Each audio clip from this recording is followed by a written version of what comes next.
Assalamualaikum warahmatullahi wabarakatuh. Selamat datang di acara praktikum uji fisika susu yang terdiri dari uji berat jenis, pemalsuan, dan uji alkohol.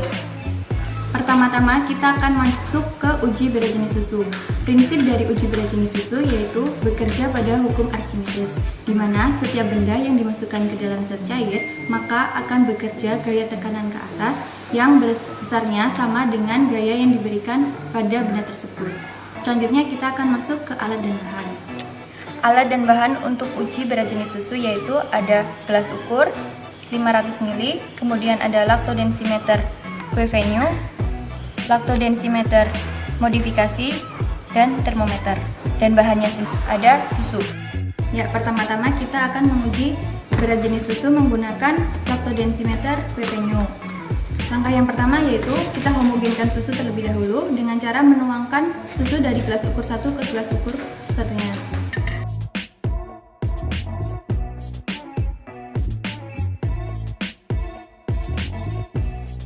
Kemudian kita masukkan laktodensimeter ke dalam gelas ukur. Caranya dengan memasukkan laktodensimeter hingga menyentuh ke dasar, ditekan, kemudian dilepaskan.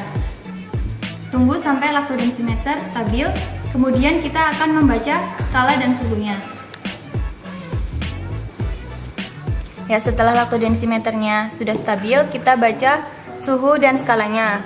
Untuk suhu tertera suhu 28 derajat Celcius, untuk skalanya 1,027.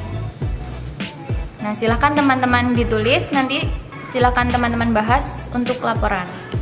Selanjutnya kita akan menggunakan laktodensimeter modifikasi. Untuk caranya, kita akan mengukur suhunya terlebih dahulu. Kita menggunakan termometer.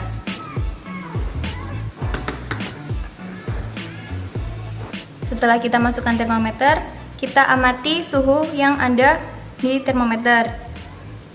Untuk sekarang suhunya ada 27 derajat Celcius. Setelah kita ukur suhunya, kemudian kita masukkan laktodensimeter modifikasi. Caranya sama, kita masukkan ke dalam susu, kemudian ditekan dan dilepas. Tunggu sampai laktodensimeternya stabil, kemudian kita baca skalanya. Ya, kita baca skala yang ada di laktodensimeter. Skala yang tertera di laktodensimeter yaitu 27. Dan kemudian jangan lupa untuk di termometer tadi suhunya 27 derajat Celcius, silahkan teman-teman ubah menjadi derajat Fahrenheit. Untuk topik bahasan sendiri silahkan teman-teman hitung menggunakan rumus yang sudah ada di diktat, kemudian dicantumkan di laporan.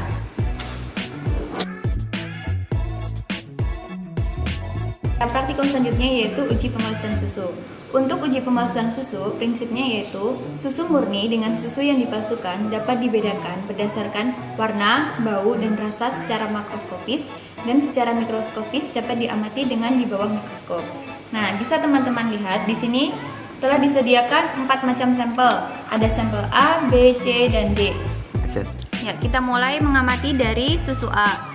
Dari susu A sendiri bisa dilihat di dinding-dindingnya ada partikel-partikelnya. Kemudian kita lihat dari warna. Warna dari susu A sendiri cenderung lebih putih dibandingkan susu B, C, dan D. Kemudian dari aroma, tidak ditemukan aroma susu. Tercium bau tepung. Selanjutnya kita ke susu B. Susu B memiliki aroma seperti santan. Kemudian tidak ditemukan partikel-partikel apapun yang menempel di dinding.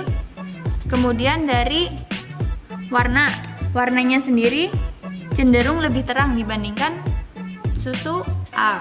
Selanjutnya kita masuk ke susu yang C. Susu C sendiri kita uji dari baunya. Masih bau susu. Kemudian dari warna warna putih seperti susu, kemudian tidak ditemukan butiran-butiran di dinding. Selanjutnya kita masuk ke susu D. Susu D warna cenderung kekuningan seperti susu murni, kemudian tidak ditemukan partikel-partikel di dindingnya, kemudian memiliki aroma khas susu. Ya, dari keempat sampel susu yang sudah kami sediakan, bisa disimpulkan bahwa susu A adalah susu yang telah dipalsukan dengan tepung, susu B dipalsukan dengan santan, susu C dipalsukan dengan air, dan susu D adalah susu murni. Dari uji makroskopis, silahkan teman-teman catat untuk dibahas di pembahasan. Selanjutnya kita akan melanjutkan secara mikroskopis yang akan dilakukan di bawah mikroskop. Ya, untuk uji pemalsuan susu secara mikroskopis, mula-mula kita akan menyiapkan preparatnya terlebih dahulu. Untuk susu ditambahkan dengan air.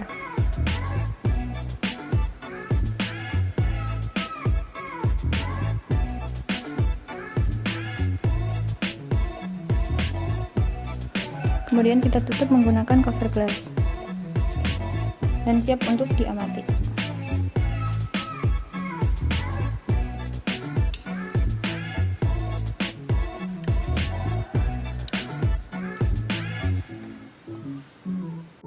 Berdasarkan hasil pengamatan di bawah mikroskop yang dilakukan, terlihat pada susu murni memiliki butiran-butiran susu yang diselubungi lemak homogen.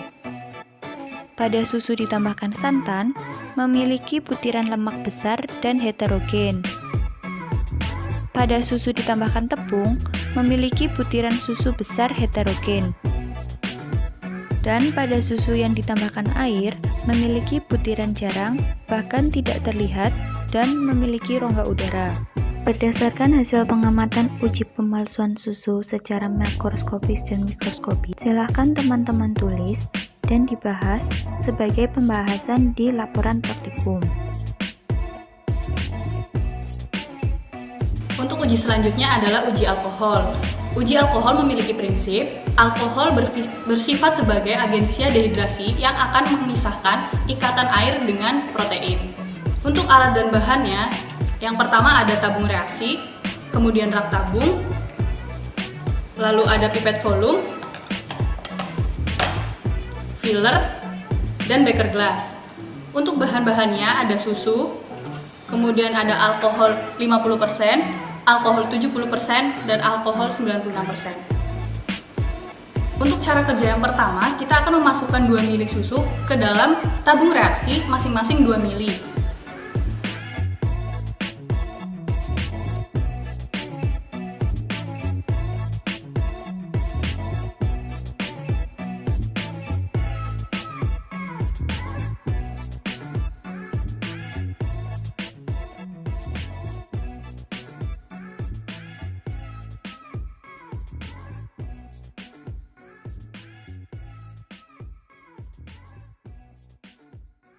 Setelah susu dimasukkan ke dalam tabung reaksi, kemudian kita memasukkan alkohol ke dalam tabung reaksi 1 dengan konsentrasi 50% dengan perbandingan 1:1 dengan susunya, yaitu 2 ml alkohol.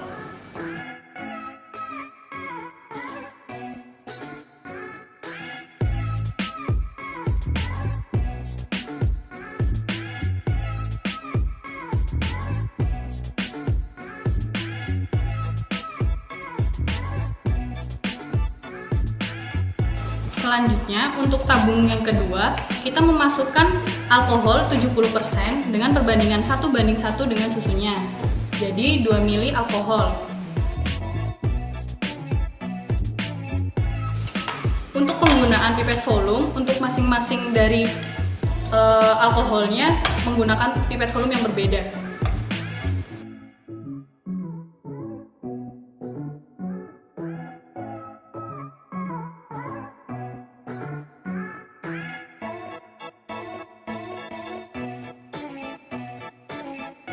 Selanjutnya, untuk tabung reaksi yang ketiga, kita memasukkan alkohol 70% juga, akan tetapi dengan menggunakan perbandingan 1:2 dengan susunya. Jadi kita memasukkan 4 ml alkohol.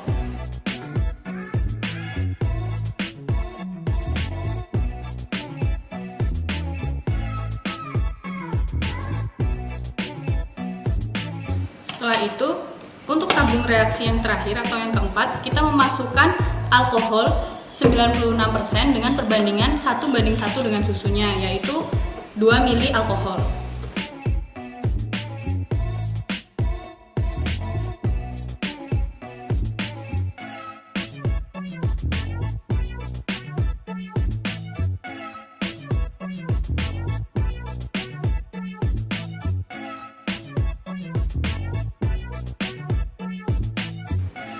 Setelah seluruh alkohol dimasukkan ke dalam tabung reaksi, kemudian masing-masing dari tabung reaksi kita aduk.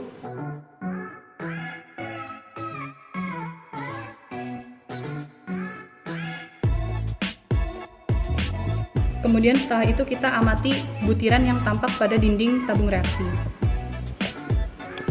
Setelah susu dan alkohol homogen, kemudian kita amati dinding dari tabung reaksi pada tabung reaksi 1. Nah, tabung reaksi 1 yang telah ditambahkan 50% alkohol dengan perbandingan 1:1 tidak menampakkan butiran-butiran yang menempel pada dindingnya. Kemudian, untuk tabung reaksi yang kedua yang ditambahkan dengan 70% alkohol dengan perbandingan 1:1, terdapat butiran-butiran yang menempel pada dindingnya. Kemudian untuk tabung reaksi yang ketiga yang ditambahkan dengan 70% alkohol dengan perbandingan 1:2 juga menampakkan butiran-butiran yang menempel pada dinding tabung reaksi.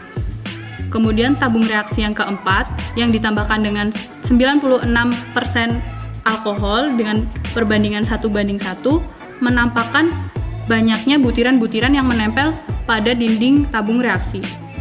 Dari hasil pengamatan, tabung reaksi 2 dan 3 memiliki hasil yang sama, padahal menggunakan alkohol dengan konsentrasi yang sama yaitu 70%, dengan perbedaan perbandingan volume 1:1 dan 1:2. Mengapa bisa demikian? Karena pada volume alkohol tidak mempengaruhi uji alkohol, yang mempengaruhinya adalah konsentrasi alkoholnya. Pada tabung reaksi yang ditambahkan dengan 70% alkohol dan 96% alkohol, terdapat perbedaan yang tampak pada dinding tabung reaksi.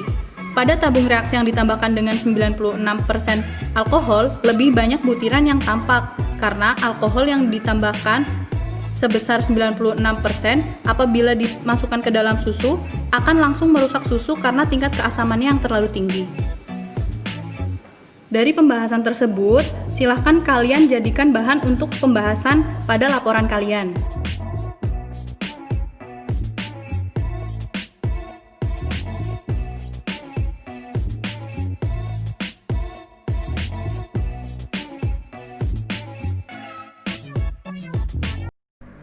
Berikut adalah tata cara penggunaan Lactoscan.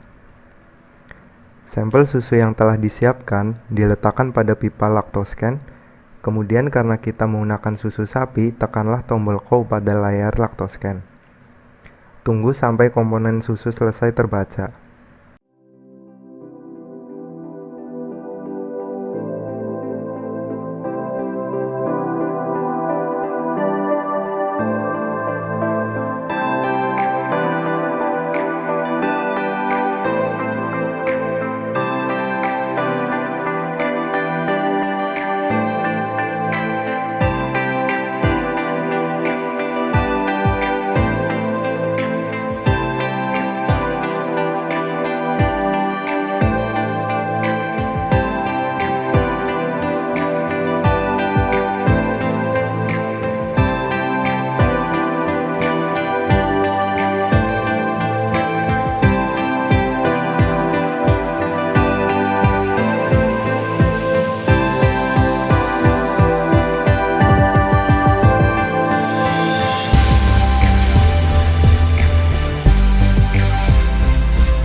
Ya, setelah selesai, bacalah hasil yang telah tercatat pada thermal stroke.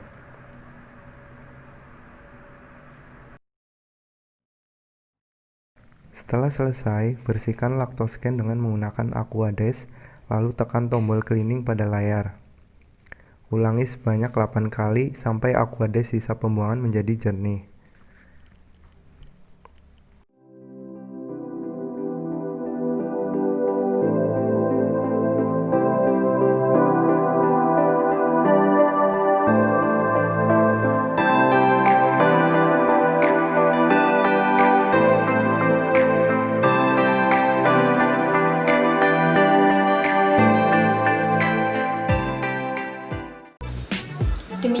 rangkaian praktikum pada hari ini. Jangan lupa untuk hasil dari masing-masing uji teman-teman bahas di laporan praktikum. Apabila ada yang belum jelas, silahkan hubungi asisten masing-masing. Kami mewakili asisten yang bertugas, kurang lebihnya mohon maaf. Wassalamualaikum warahmatullahi wabarakatuh.